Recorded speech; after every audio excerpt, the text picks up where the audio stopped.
Before we dive into this course, I want to talk about a day in the life of an ethical hacker.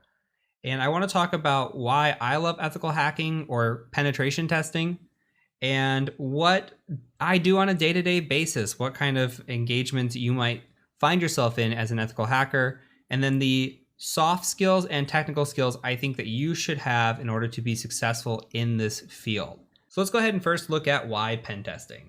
So why pen testing? Why for me? Well, I work from home. I roll out of bed at like 7:55 in the morning. I'll get my coffee ready. I'll go to my desk. I'll make it there by 8. And I am ready to go. I don't have to sit in traffic. I don't have to drive to work. I save so much time out of my life just by working from home. It's a great luxury. I love the lifestyle. It's not for everybody, but a lot of penetration testing nowadays is working from home. And another great thing about pen testing is the salaries are incredibly high.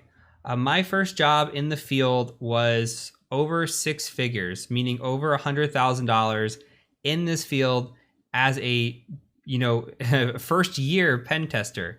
So it's incredible money, and it's very lucrative moving up. Anywhere from a senior pen tester can make $150,000.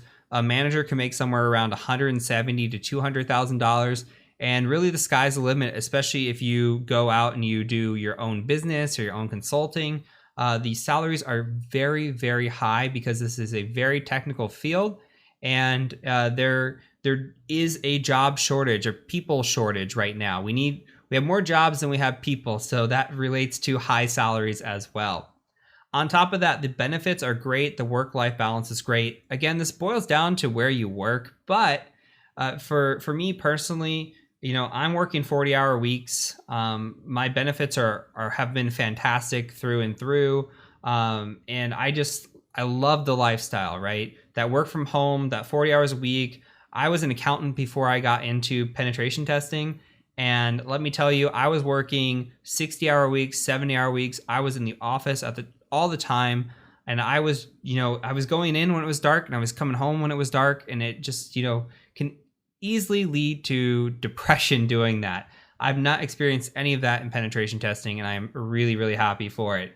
So on top of all this, it is mentally stimulating. This is one of the best fields. I am what I consider a lifelong learner. I like to learn. I am nonstop learning, right? And I have that personality type, and you're going to find that if you enjoy this field, it's never going to feel like work to you. I could sit here and I can pen test for 80 hours and it never feels like work to me. It is just mentally stimulating. It's a puzzle. There's always something new to learn. There's always a new attack out, and there's always a new defense out as well. So somebody's always trying to block your attacks, and it's this cat and mouse game. And if you do not stay up to date or on top of things, you're going to get left behind. So you have to have that mentality in this field where you're always willing to learn and you like learning. And that's really, like, for me, that's a positive to pen testing because I enjoy that.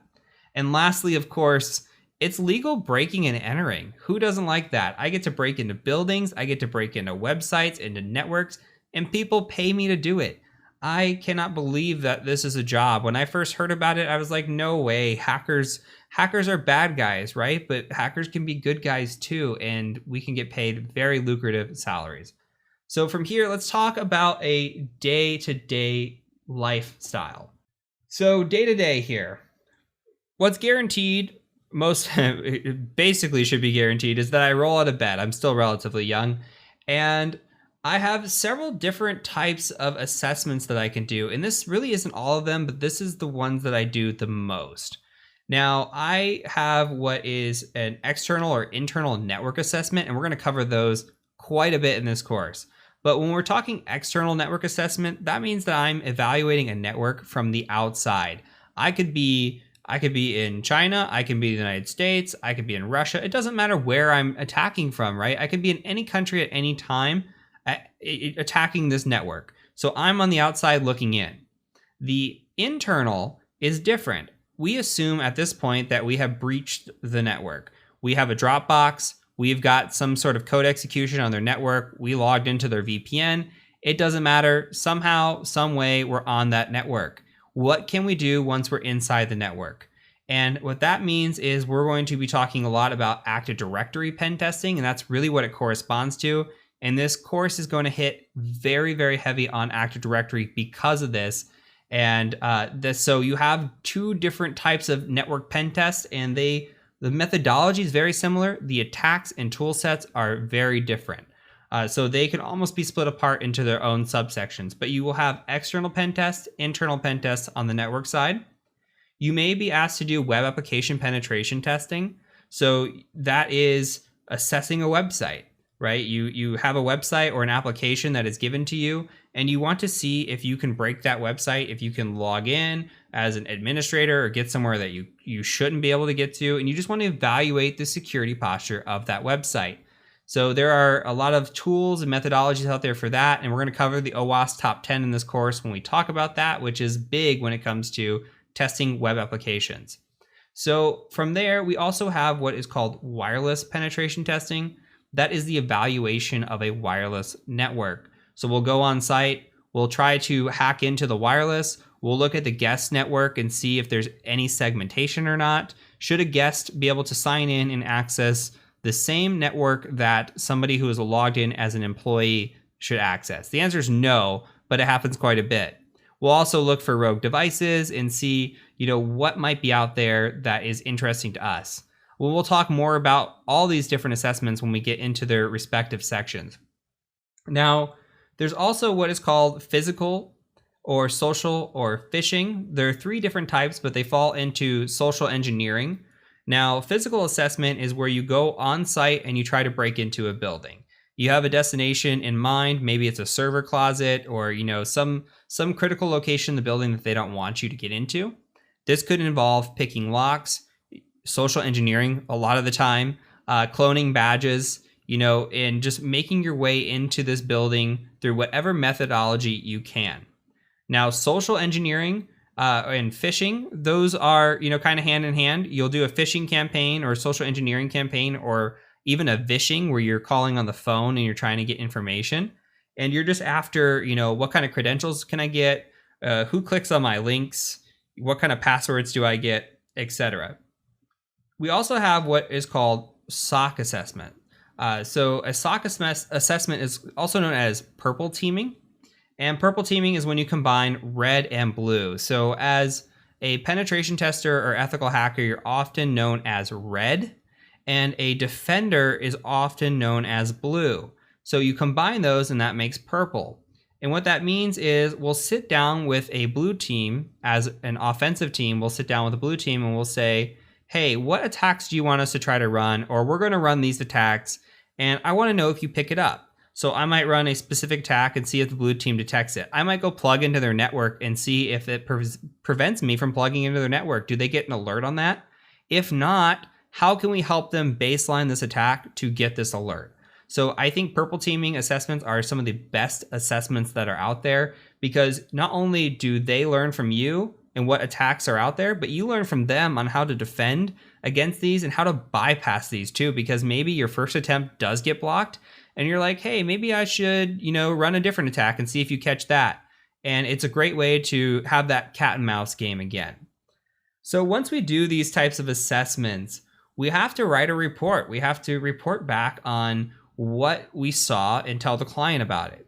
And I put a little sad face there because, not everybody likes writing reports, but it is absolutely part of the job. You have to be well written in this field to be successful. So, you write this report and you're going to have to present this report to a client. And that's what is the debrief. Now, debrief is where you take the report and you give it to a client and you walk through it with the client and say, here's what's wrong, here's why it's wrong, and here's how we can fix that for you. Or here's how you can fix that, right?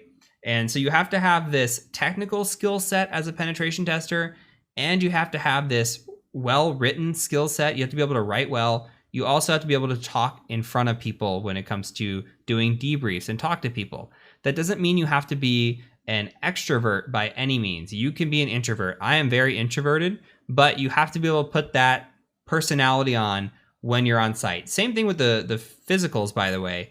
If you're on site for a physical, you do not have to be an extrovert to be successful. I know plenty of good physical pen testers that are actually introverts and do just fine as long as you're able to get into that mindset for that temporary time period. So anywhere from all these different assessments that you could end up doing at any given time, you have to be well-rounded there. You're going to be writing reports and you're going to be presenting reports to clients. Now let's talk about the technical skills that you are going to need. And our course here is going to cover a lot of these. So at a base level, you really do need to know Linux, preferably Kali Linux, or what another type was called Parrot. There is networking that you should know. You should be familiar with the OSI model, certain protocols like TCP, UDP, HTTP, etc.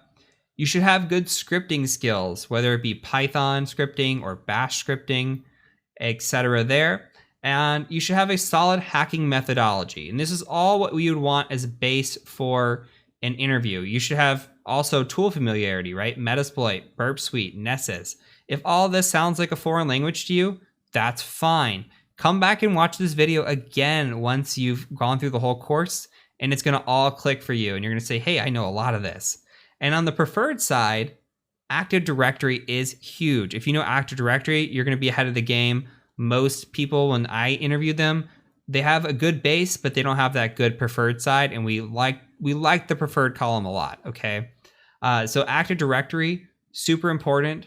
Wireless attacks, important to know. The OWASP top 10, also important to know. That is related to web application penetration testing.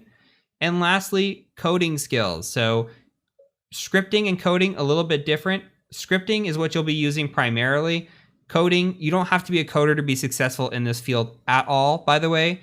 If you only script for the rest of your life in this field, you'll still find plenty of success. However, you can code new tools, things, contribute to the community with it. We'll talk about that here in a second as well. But just know that the base is potentially can get you into a job. The preferred will definitely get you into a job if you have strong knowledge on that side, along with the base knowledge.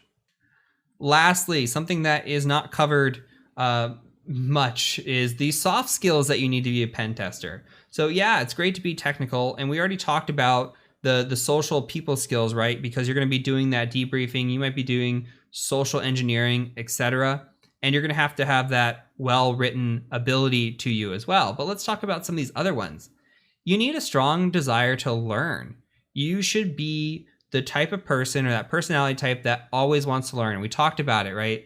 Where you should be the guy or girl that wants to go home and study, and you find this fascinating, and that desire to learn is going to benefit you because of that cat and mouse game, because something that you knew yesterday might not be an exploit today.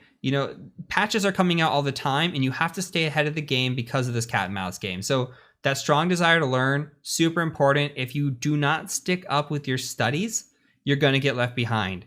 And most people have this desire to be in the field of ethical hacking because they think it's sexy, it sounds cool, and it is cool. But if you do not have that desire to learn, you do not have that perseverance, which we're going to talk about, you're going to get left behind in this field and you're not going to be successful. So let's move over to perseverance. You have to have this perseverance mindset, not with just that desire to learn, but also that ability to not give up, because the answer is not always there in front of you. And you're going to see this as we go through the course. It's not cut and dry. It's not, hey, I scan for this, I see an exploit, I go exploit it. You might have to do a lot of research. It might look like the machine that you're attacking, it has no exploits available to it. And you have to be able to put in that persistence to be able to persevere. You have to have that mindset where I'm not going to give up. I'm going to keep trying at this until I have exhausted all my potential resources. That is what makes a good hacker. Okay, that mindset of I'm not going to quit really makes a good hacker. Now, on top of that, non-complacency. This kind of falls into that strong desire to learn. Now, I've had coworkers that are completely happy. When I was working help desk, when I was working in networking, plenty of coworkers who are happy with their jobs. They've been in the same position for 5 years, 10 years. You cannot be that person if you want to be a pen tester. You always want to learn more. You always want to move up. You want the most out of yourself, okay? Don't be complacent. If you're complacent, you're going to get left behind. I'm beating the dead horse here, but it really is true. Like, you're going to get left behind if you're not constantly studying and if you stay complacent. Lastly, you should have a blog or Twitter or GitHub or something that you contribute back to the community with. It could be a YouTube channel or a Twitch stream or however you want to do it, right? You should give back to the community. When I see that somebody's giving back to the community on their resume, even if it's a blog post or Twitter, whatever, it really helps. And things that you're going to get asked in an interview include where you get your news from, and how do you, do you have a blog? You're going to be asked that, and Twitter is a great place to get news, and a blog's a great place to give back, and Twitter's a great place to give back too. So make sure you're contributing to your community. It'll really help you in the long run.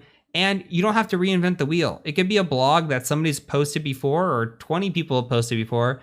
As long as you're posting it and it helps you learn, and it helps your style might be something that helps somebody else learn as well, compared to the other blog posts where maybe people didn't like that writing style, or they didn't like that, commentary, or however it is.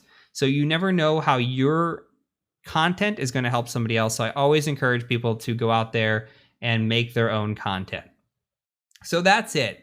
And I know this is a long video. This is going to be longer than most of the videos, but I wanted to dive in and really cover what you can expect as an ethical hacker and what you need really at a technical and a soft skill level to be successful. So from here, we're going to go ahead and get right into the course.